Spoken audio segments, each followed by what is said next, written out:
I saw there was a poll question today on Smirconish, Michael Smirconish, about whether should we, because Trump, I guess, mused this, should we rename football so as to not be in conflict with the rest of the world who thinks football is soccer?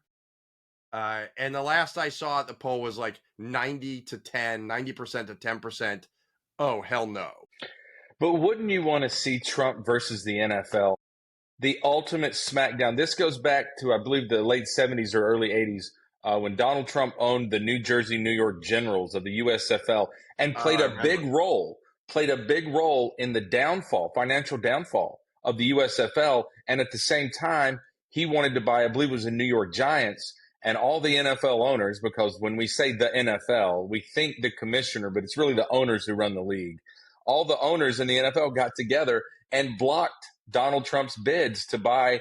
It might have been the Pittsburgh Steelers as well. I think he tried to buy two teams, two different times, and they blocked him both times. So he still has a grudge against the NFL. And as soon as he said that on stage Friday, that's the first thing I thought of is, well, let's just go ahead and do this. Let's do Trump versus the NFL. And Right. because they are the one institution that has the money, he can't choke the NFL out in court with legal fees. It can't be done. They print money.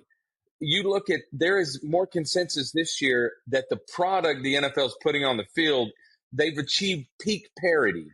So the games aren't that great, but the TV ratings are higher than ever because they've got us all addicted to their product. Right. So he can't choke them out because they literally print money. So if he wants to go after them about their name or cut off, I'm sure they get some federal grant money or something for their stadiums or whatever, their parking lots. They get the tax breaks when they want to buy, build stadiums. Yeah.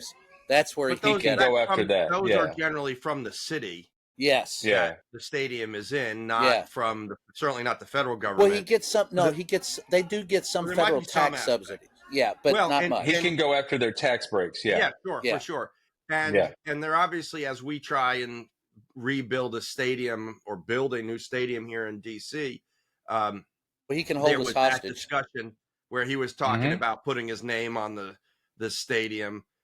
Although, the controversy about the halftime show for the upcoming Super Bowl in I guess either end of January, beginning of February, usually that died down really quickly. It's coming back. I'm sure it'll come back, but it disappeared really quick. Well, Mark, you mentioned Trump putting his name on everything and all the changes he's making.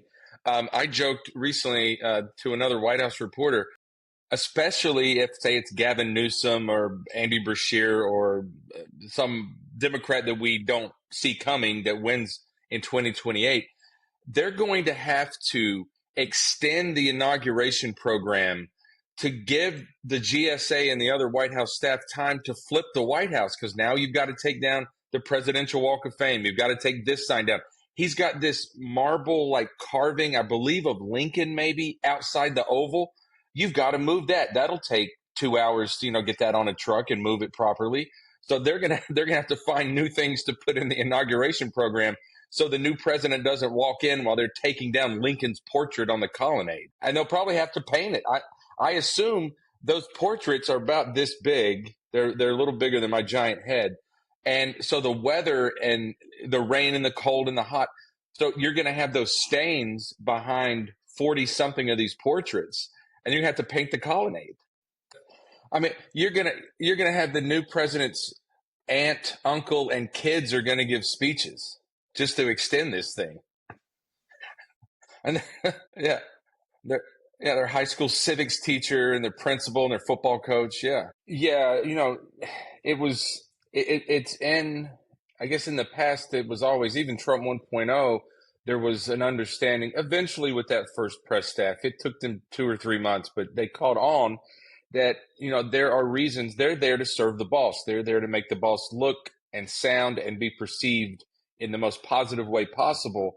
And even the Trump 1.0, that early group, they came to understand that. And one way that they can serve the boss the best